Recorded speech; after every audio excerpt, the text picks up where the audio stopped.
Howdy! Welcome to our talk show where today we are honored to have Jorge Bermudez join us today from Austin, Texas. And he's going to talk to us about his time both in Aggieland and his career beyond that. Jorge was a student in the College of Agriculture here where he studied agricultural economics and business. And he also made the vast majority of his career at Citibank, and he has a real insight into innovation at both Citibank and the financial sector overall that we will discuss, among other topics. So Jorge, welcome. Thank you. Thank you very much. Great to be back in Aggieland. So Jorge, why don't we begin with tell us how a little bit your background, how you came to A&M. Where you grew up, if you don't mind. No, it's a long story though, but I'll try to shorten that. I'm originally from Cuba, and so I came to the United States when I was 10 years old with my brother, and we went to live with a foster family in California. We eventually reunited the families, and my father began working with the Inter-American Development Bank out of Washington, D.C., and so I finished high school in Bogota, Colombia, at the international school there.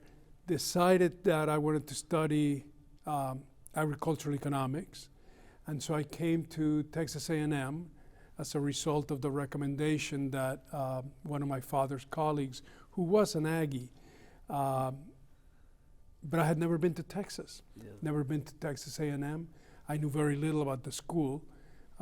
In fact, it was quite a shock when I got here and found out that there were very few females in the school, and there was primarily a military school. So that's how ignorant I was of Texas A&M at the time.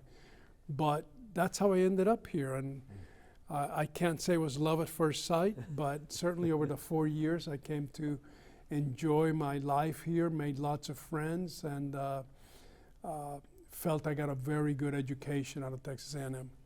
And just curious, your childhood in Cuba, I mean, that's unusual. Can you tell us what that was like? Do you remember of living in a society like that? Yes, I actually remember a lot of that. My father was a banker in Cuba, but we also owned a ranch. And then we had the revolution.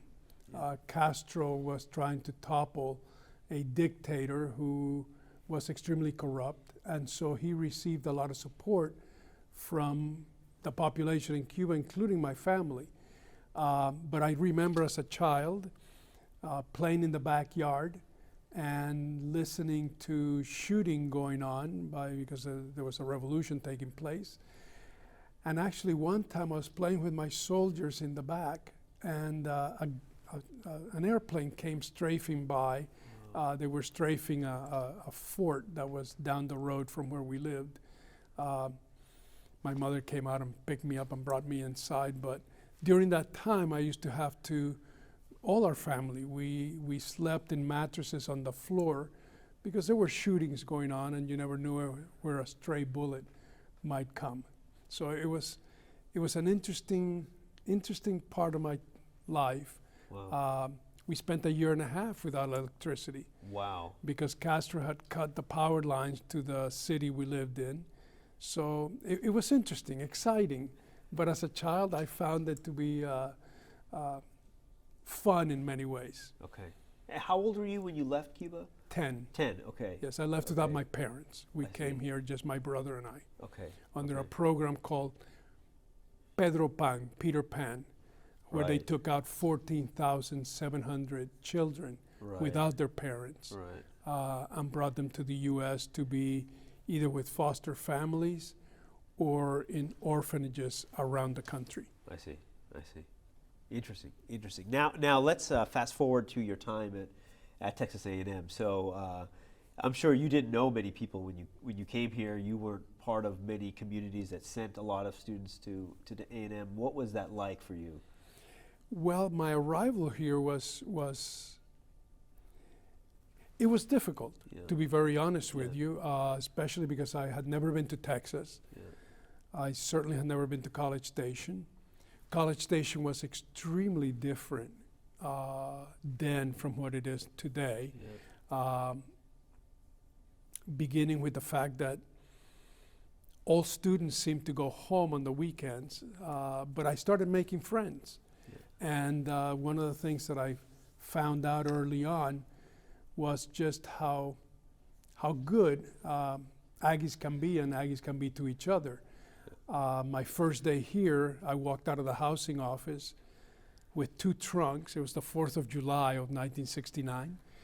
And I got lost. I didn't know my way to my dorm. And I ended up at Northgate, up at the post office. And I was supposed to be down by Duncan Hall in the southern part. And this young man in a truck stopped and said, "Are you lost?" And I said, "You don't know how lost I am."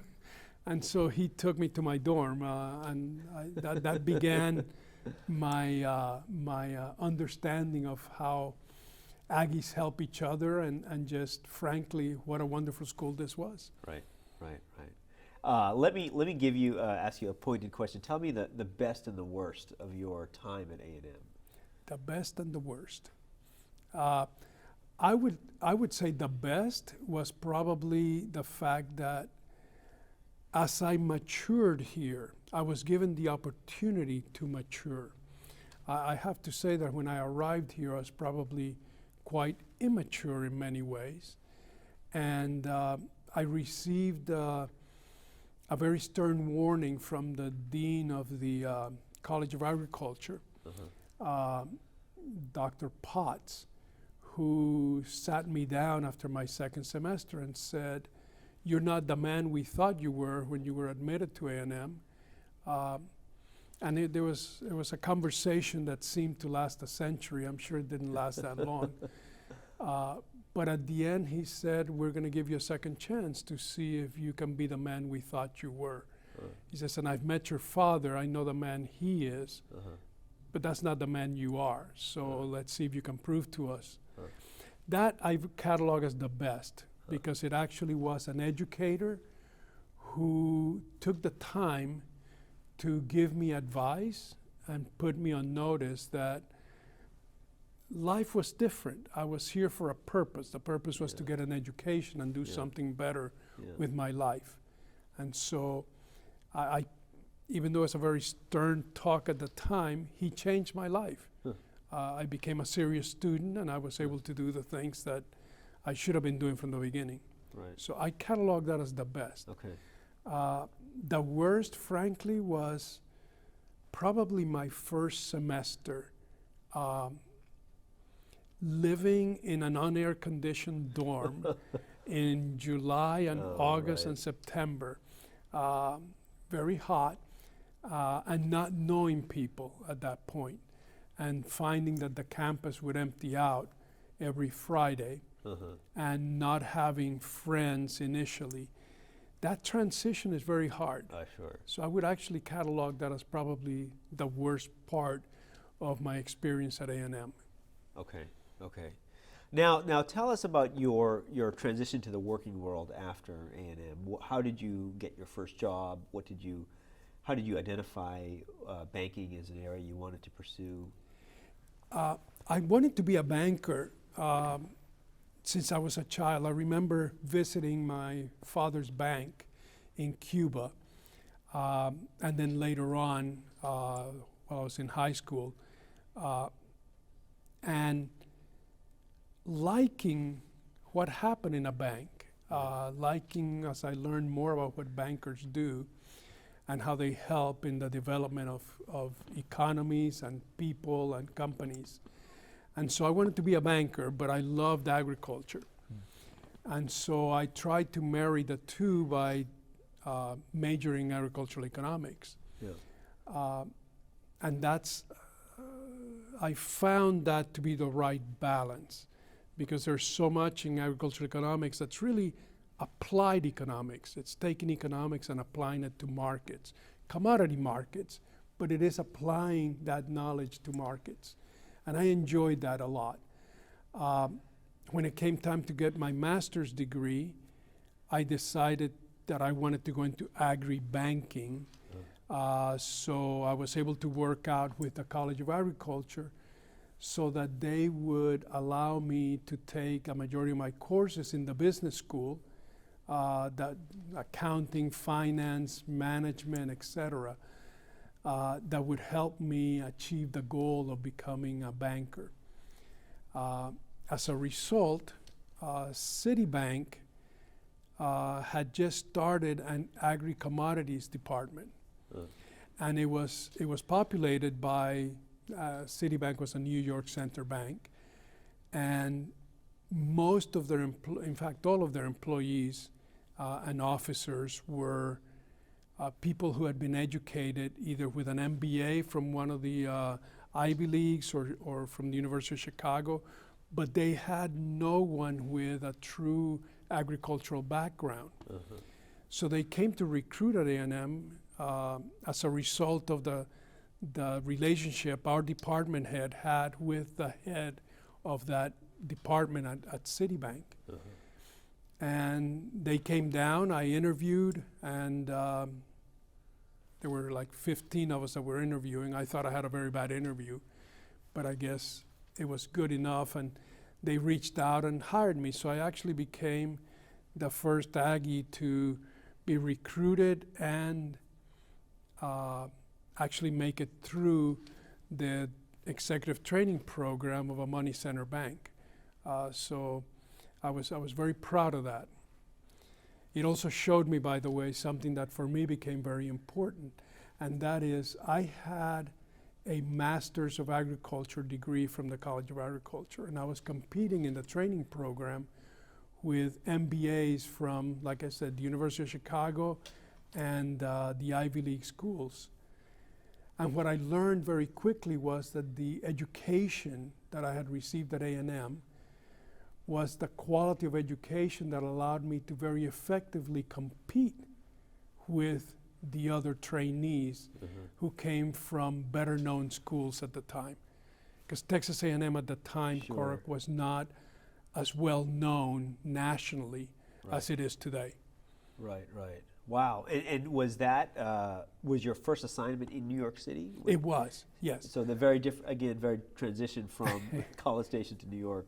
Yes. I don't know if is that difference greater now or smaller, I guess? Would you say? It's probably smaller today because we're a much more interconnected society than we were at the time. So the transition was probably more difficult at the time, but it also taught me something. I sometimes am asked to speak to what are the differences, cultural differences that allow you to do business around the world. And one of the things that I learned early in my life when I was 10 was coming to another country, having to learn a language, and having to adapt to a culture that I was completely unfamiliar with. And that helped me along in my career when I had to move to various countries. I've lived in numerous countries and done business in 104 of them.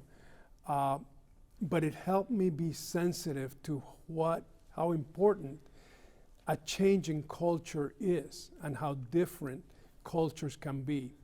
And there was no question that coming out of College Station in 1974 and going to New York City at the time was very different from what I had learned up to that point. And so you've spent your entire career at Citibank. Yes, I did. Which today I think seems almost very unusual, if not impossible. So obviously that's a long career to unpack. Maybe tell us about those early years. What were you doing? What divisions were you in? Well, I started my career in the agri-commodities department in New York City. And we were basically, the charge was being a relationship manager to commodities companies like Cargill and Continental Grain, etc. But we were starting an effort to go nationwide so that we could reach customers across the country. So 2 years after I started in New York, they transferred me to start the agri-commodities office in Houston and covered the southwest part of the United States for Citibank. And that was a great experience because it showed me how important and what are the critical factors when you're starting a business. We started with 0 customers, 0 revenues, and just an expense base.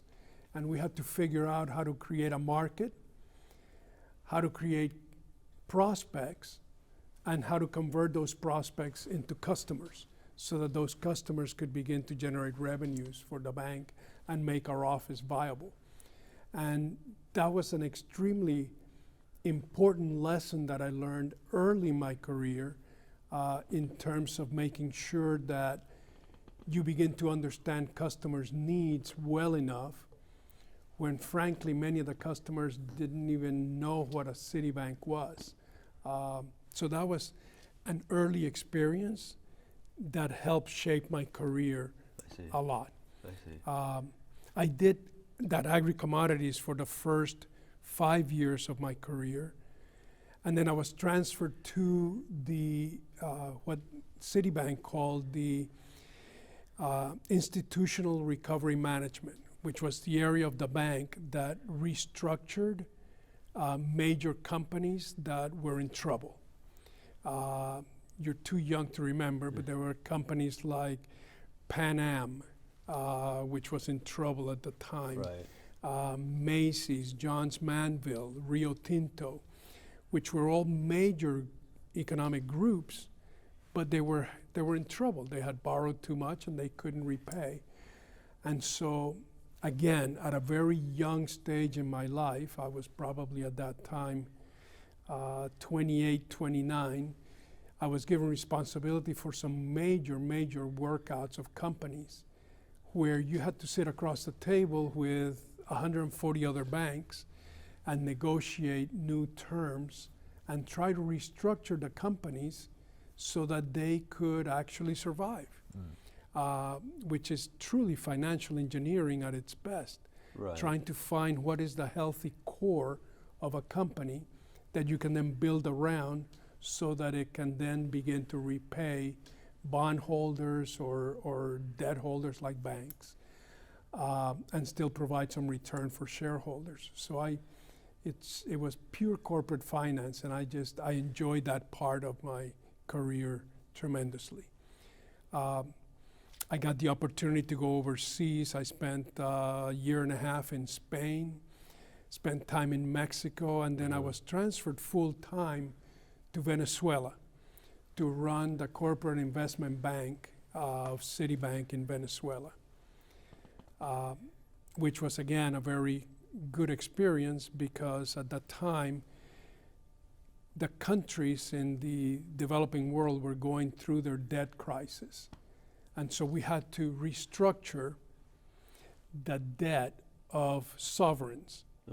And again, I learned a whole new facet of finance, which is understanding government's finances and how to restructure them, keeping in mind the societal pressures that governments feel and need to support, together with the need to repay what they have borrowed. And so that was also a very exciting part. So that took care of probably the early part of my career. Now, just, I got to check if I have the financial history correct. For most of your career, U.S. banks were under this regime where there was a separation between the commercial and the investment banking. Yes. And then I think 99 was where that flipped. So what was, and you've been at Citibank kind of over both horizons. Do you have any thought, did that impact your career at all, or did you?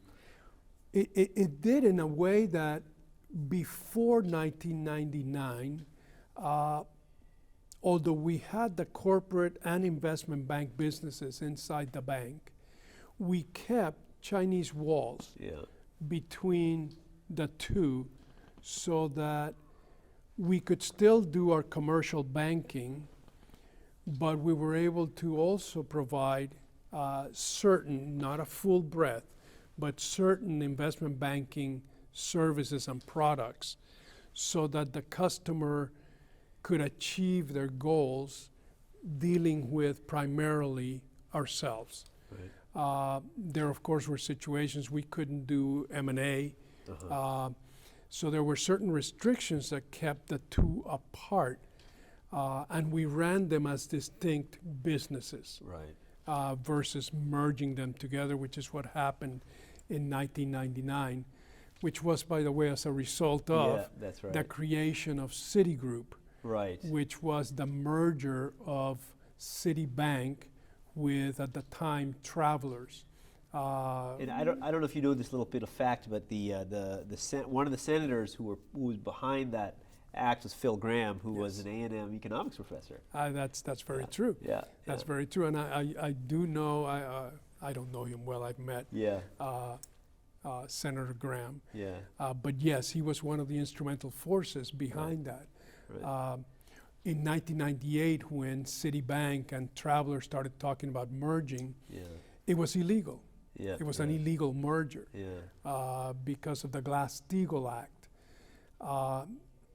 But the two companies approached the Federal Reserve, the Treasury, Congress, and the White House, and got approvals to merge with the proviso that if the law wasn't changed, they would have to divest of a number of businesses. Right.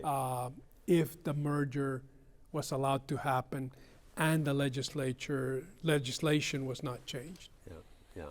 So yes, that was 1999 then creates the fusion of the two businesses.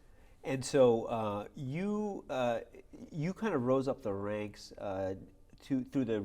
Did you ever mention about the risk officer? Is that right?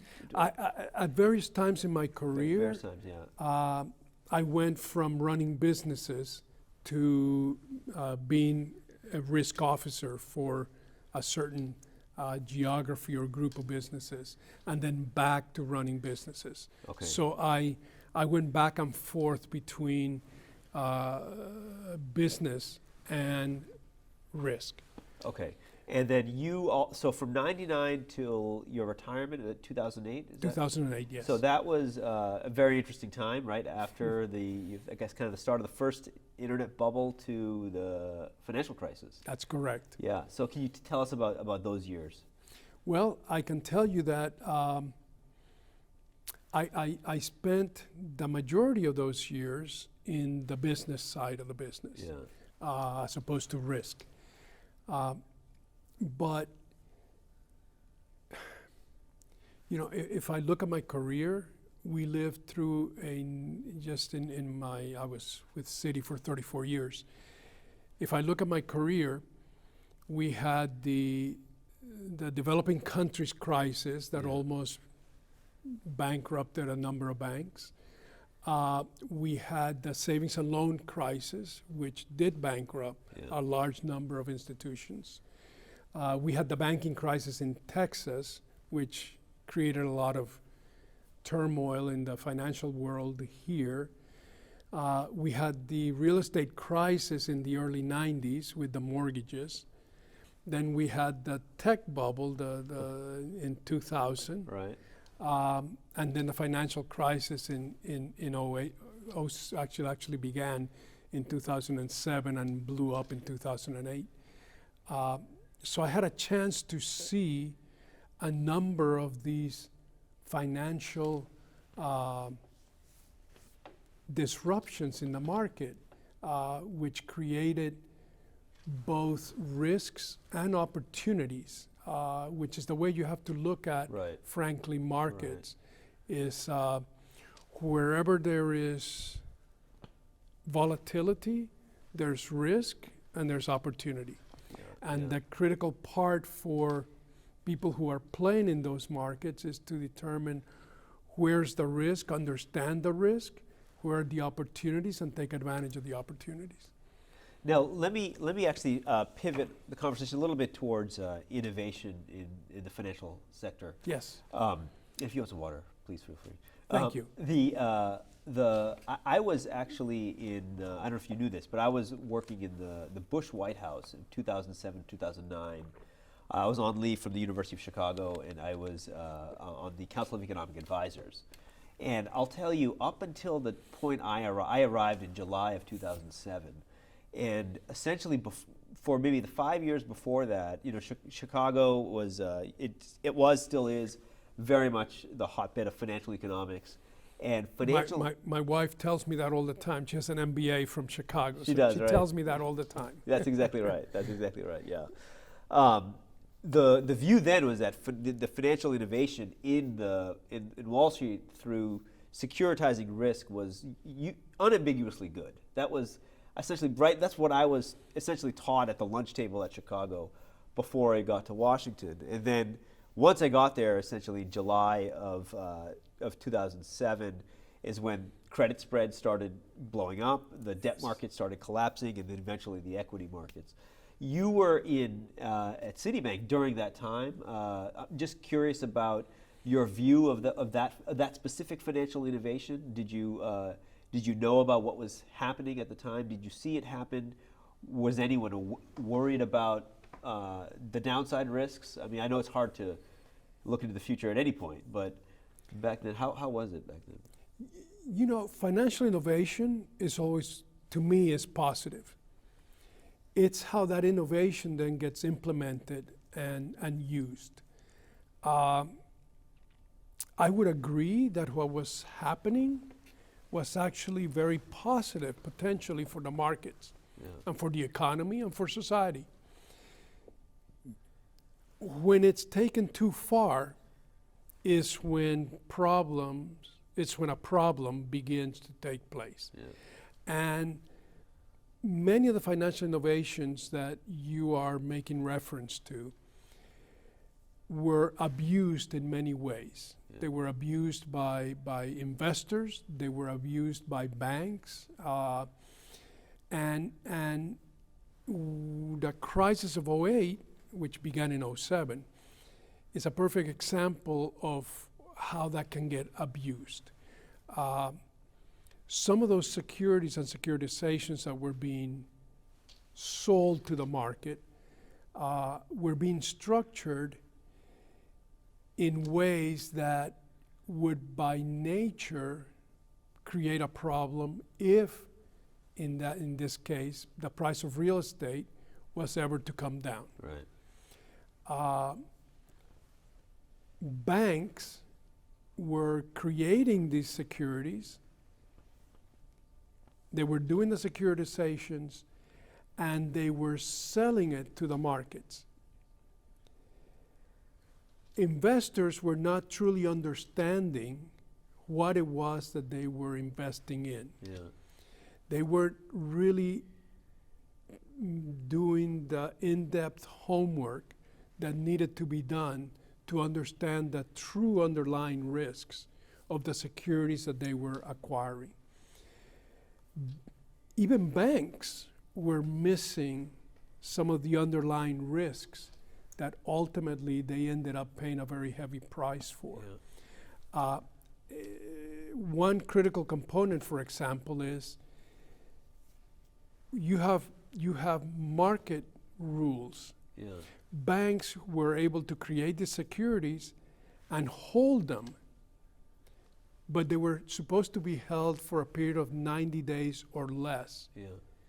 before you have to then sell them to the market. Yeah. So you're only holding them as you gather interest from investors to come and buy that pool of securities. Yeah.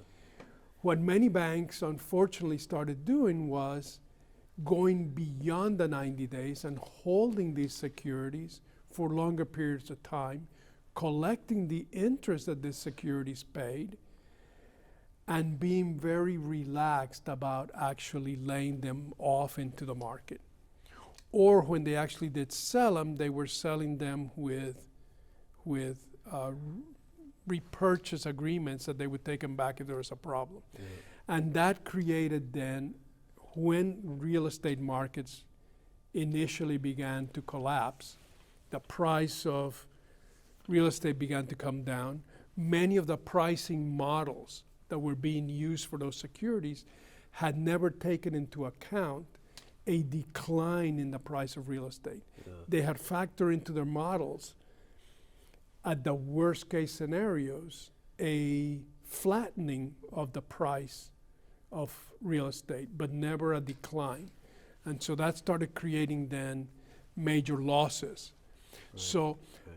I don't blame the innovation. Uh-huh. Innovation is always good. Yeah. It's how you then apply that innovation that creates either a benefit or a problem.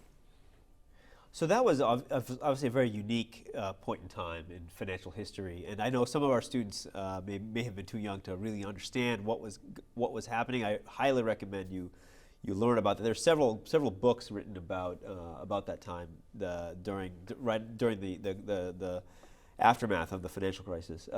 From your vantage point, of course, hindsight is 20/20. Always. What could Citibank have done different during that time in dealing with those or that innovation or the marketplace? You know, it's interesting. When I was the chief risk officer of Citigroup, I went to a conference in London during the 2008 time when the crisis was beginning to occur, and it was the Basel group, Yeah. and one of the, I won't mention the country, but one of the central bank presidents who had responsibility for overseeing banks, I gave him a presentation on the nature of the crisis at our institution. Yeah.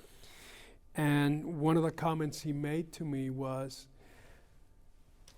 had you seen some of these problems beginning to occur and taken some action, you would have been vilified by the markets, because you wouldn't have been taking advantage of the revenue growth Right. that other institutions were taking who were taking that risk. Right. He said, and that's why bankers are doomed to always be lemmings.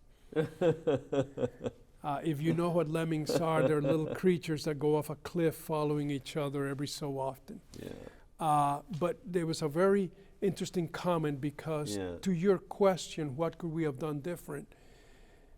There were a number of things that as I became chief risk officer Yeah. in the middle of the crisis, Yeah. I began to see that should have been obvious Yeah. in many ways. Yeah.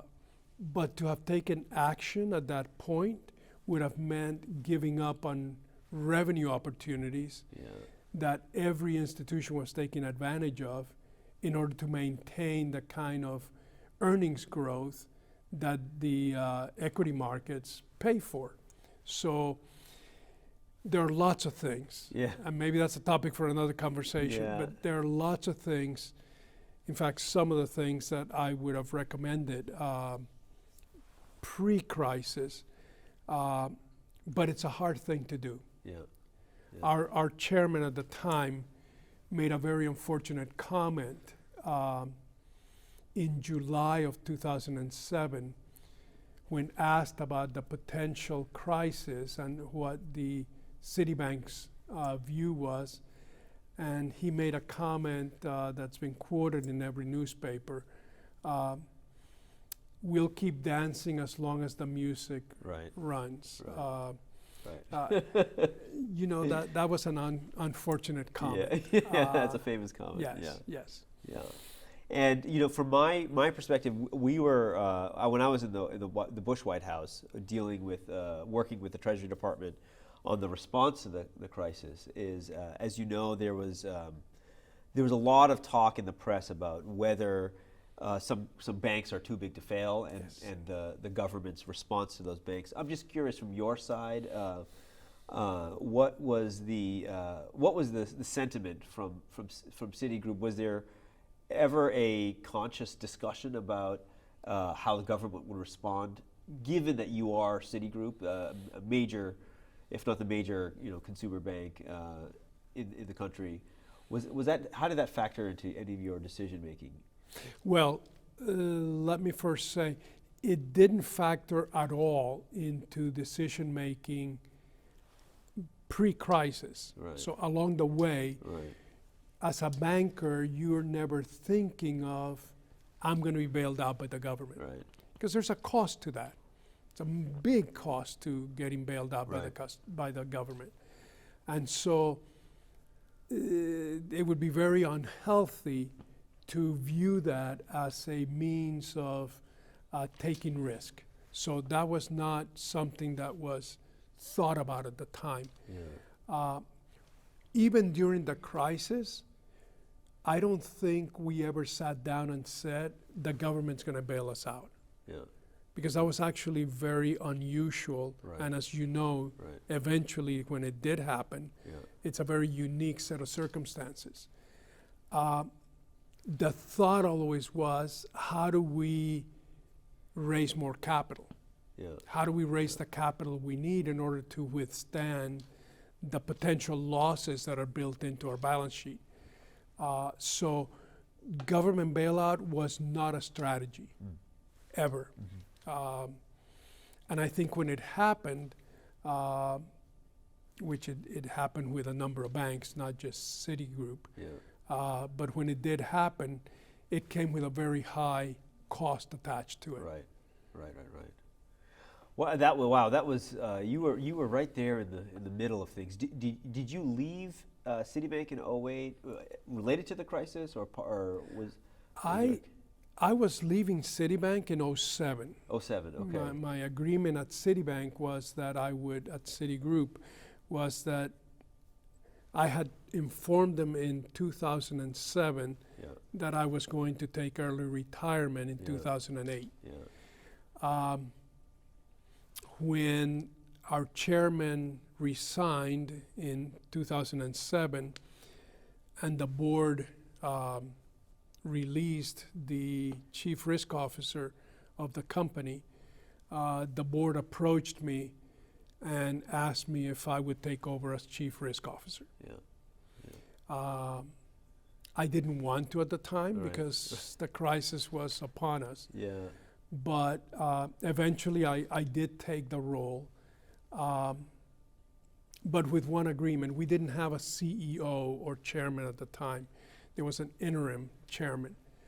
And so the agreement that I had was that if the new CEO, once he came in, he or she at the time, once they came in, if we were not in agreement, I say tie at the hip, if we were not in agreement over what the strategy that was necessary to bring the bank out of its problems, if we couldn't agree on that, then I could still exercise my early retirement option. When the new CEO was hired, he was already an employee at Citibank. Citibank had acquired his hedge fund. Yeah. It was Vikram Pandit. Right. He came from a hedge fund. Yeah. And now he was CEO of the largest bank in the world. Right. So his views and mine on what needed to happen to correct many of the risks and problems that we were facing were very different. Of course. Yeah. And we could not find common ground over a period of months as to what should be done and could be done. And so when I realized that this was not going to be something that would be practical for me to be able to discharge my duties, I opted to take early retirement. Well, that seems like you were walking into a difficult situation, becoming chief risk officer at a time at the beginning of the crisis with an interim CEO and not having been the chief risk officer during the time when many of the decisions were made leading up to the crisis. It seems like an almost impossible situation to be in. It wasn't easy. It was a challenge. Yeah. But I had spent my whole career at this institution. Yeah.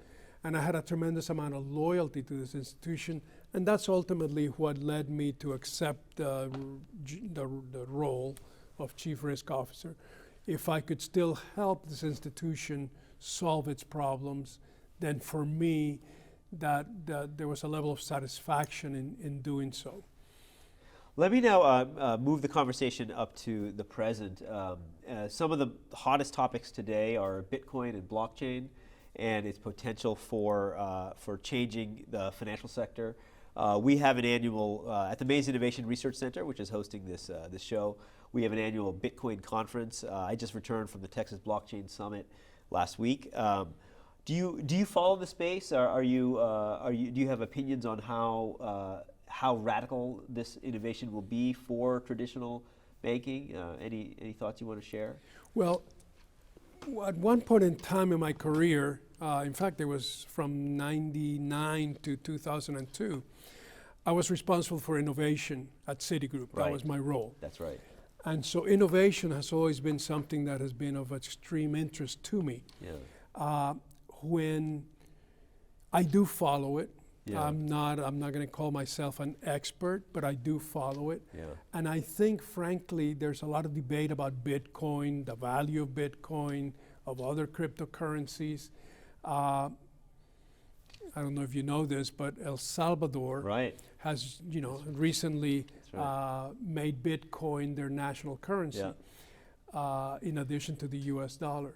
A lot of debate in that country going on right now about that. Yeah. But to me, the most important part of this is actually that the underlying technology that drives cryptocurrencies, the blockchain technology, to me is what has potential to completely change financial systems, financial industries, the kind of services that are provided not just by banks, but by exchanges. What role does an exchange then have? So yes, I see that as what I like to call, and it's known as, a disruptive technology. This is something that will disrupt markets as we know them. And to ignore that, if you're in the financial world, you're ignoring it at your own risk, because ultimately, I think it has the potential to displace many of the businesses that financial institutions have that create a tremendous amount of revenue growth for them. Interesting. So this is a first order disruption. Is there anything else on the horizon that you see of equal or greater potential? Or would you say that it's blockchain, and blockchain? Well, I also believe, and this is a personal opinion, that we're seeing the infancy of blockchain. Yeah. Okay. Yeah. I think we're seeing a technology that has a tremendous amount of uses, and that will be further developed over time to create disruption, not just in the financial world, but elsewhere in business. So it's going to continue to develop. It's not that blockchain today is a technology that has a beginning and an end. We're probably very much in its infancy. Yeah. And it's got its own challenges, like energy use. Yeah. How do what can be done to improve that? So there's a lot more to come. And like I said, I think whether you're a regulator, whether you're a financial institution, or whether you're an investor, to ignore blockchain and stay on top of the developments is, again, you're doing it at your own peril. One thing I wanted to just coming from the Texas Blockchain Summit last week, is that Texas in particular is orienting around creating some leadership in this space. Both our senators were at the summit, and I think primarily first because this really is Bitcoin country, and Bitcoin, which created the original blockchain. There's a big mining operation in Texas. A lot of the exodus of the Chinese miners are moving to Texas because of our infrastructure, and I think there are a lot of benefits to balancing out the grid here in Texas. But you're right, we're right at the beginning. So for the finance students or others watching, make sure that I believe this is definitely an industry and a trend worth investing in as a young person today. Absolutely. I think I wasn't at the conference. I wish I had attended, Yeah. but I was not there. But I think your words are absolutely true. In part of my career, I was responsible for the transaction services business and Yeah. payment systems at Citi. Yeah. And I remember in '98 when we started to develop and innovate and created a completely new way of delivering products and services in the payment space, because we were going from a very old architecture to a web-based architecture. And I remember how we struggled to get the investment dollars we needed to create that, and yet we eventually got it. We innovated. Our delivery system was unique in the financial world at the time because it communicated and cleared with 104 central banks around the world. Right. It supported 77 languages. Yeah. And I know the kind of disruption that made to that particular sector of the business. Uh-huh. We grew our profits tenfold in a matter of 4 years. Yeah. And I know what blockchain can do to that business if institutions are not looking at how to make use of this technology for their own benefit. So I agree completely with your words. And I'm glad to know, which I knew, but I'm glad to confirm that Texas is taking a leadership role in that. Yeah. Yeah. Now tell me about this a little bit more about this innovation group that you advised at Citigroup. What was it was a department, or it was a committee to? No, I was made responsible for innovation, probably because we were architecting and designing something, and at that time, an internet strategy. The internet was in its infancy in 1998. Especially for banks and financial institutions. And we were devising a whole strategy on how to take advantage of that technology. But I became the head of innovation for the company. Okay. But you have to be very careful when you do that because innovation happens with individuals. Right. And in fact, one of the biggest risks you run when you're innovating is that if you bureaucratize the process of innovation or you overregulate the process of innovation, you're putting a cap on it. You're not going to innovate as efficiently and effectively. And so one of the things that I did not want to do when I became responsible for that was to create a formal structure and process that would discourage innovation wherever it happened to be. Yeah. So what we started doing was coordinating. At the time, Citi had a presence in 104 countries. So what we did was coordinate with all the countries new ideas. Didn't matter how small or big the idea might be, we were surfacing that so that it could be discussed at the right level and determine whether we were going to place the funding and the resources to then grow that idea, make it eventually a product or service, and then be able to commercialize it. So that was the purpose of what we were doing. I put together a team to be able to take advantage and understand all of the different innovations that were taking place around the world within the Citigroup world. And by the way, there's a lot of talk on the benefits of diversity, et cetera, these days. Yeah. And I have to tell you that the team we put together and the efforts we made, having diversity within that group, whether, and diversity can be defined in many ways. Sure. But having people who don't just have the same background, who come from a homogeneous culture, but who are rather understanding of the way things work differently around the world was extremely valuable. Because you don't just focus on one idea. Right. You actually have a richness of ideas that populate the group. It is a difficult start because at first, when you have a group of diverse people trying to communicate, maybe they don't speak the same language, maybe they have different backgrounds, their studies are different, they come from different cultures, but once they gel, the output of ideas is much richer than when you have just a completely homogeneous group. That aligns very well with what we've seen. Some of the best successes of universities are collaboration across disciplines, and a lot of innovation happens right at that boundary.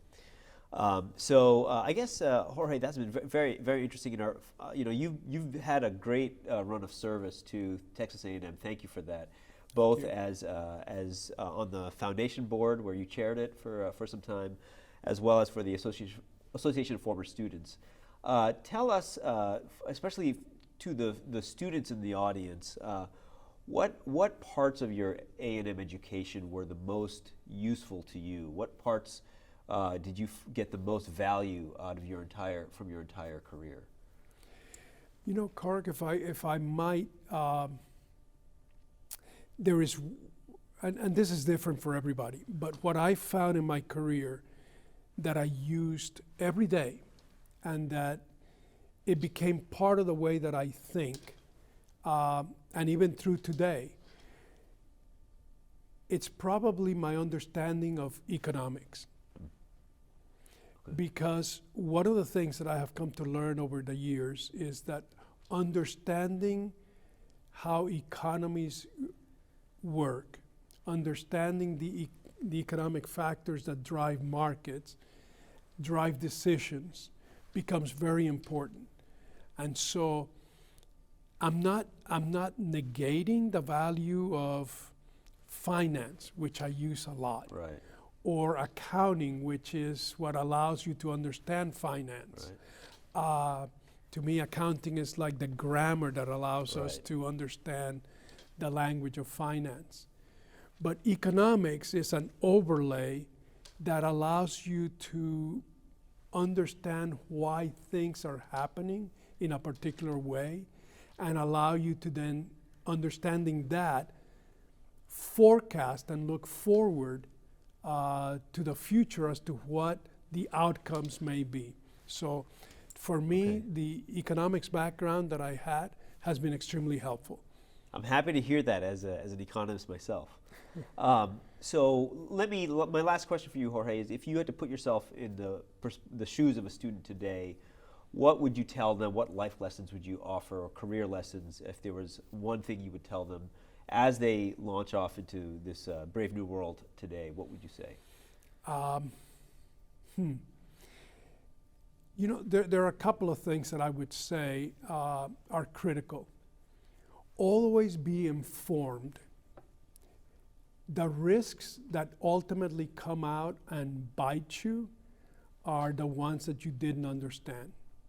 And so never learn at the surface. If you truly want to be effective in whatever discipline you have, do your homework. Be able to understand and drill down on whatever decision you're having to make.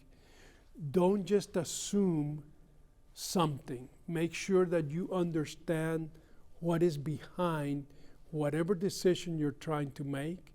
Understand it in depth. There are many people who can speak the language and they make a career out of just knowing all the terms and speaking the language, but they don't take the effort to truly learn what are the business factors, what are the economic factors, what are the social factors that affect what you do. So don't stay at the surface of issues. Drill down and understand them so that when you make a decision, you may eventually get bit by a risk you didn't see, but you've minimized the number of alligators that are out there that can actually bite you.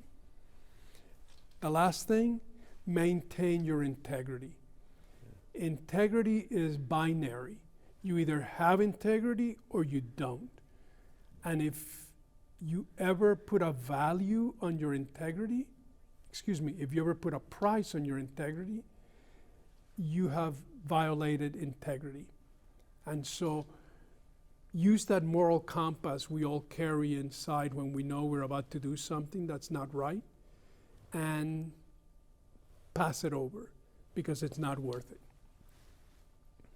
Thank you, Jorge. Thank you for the very interesting conversation. We covered a lot of ground, and I wanted to thank you again for all you've done for Texas A&M and for taking time to speak with us today. Thank you very much, Korok. It's a pleasure. It's a pleasure to be here. It's a pleasure to be able to chat with all of you.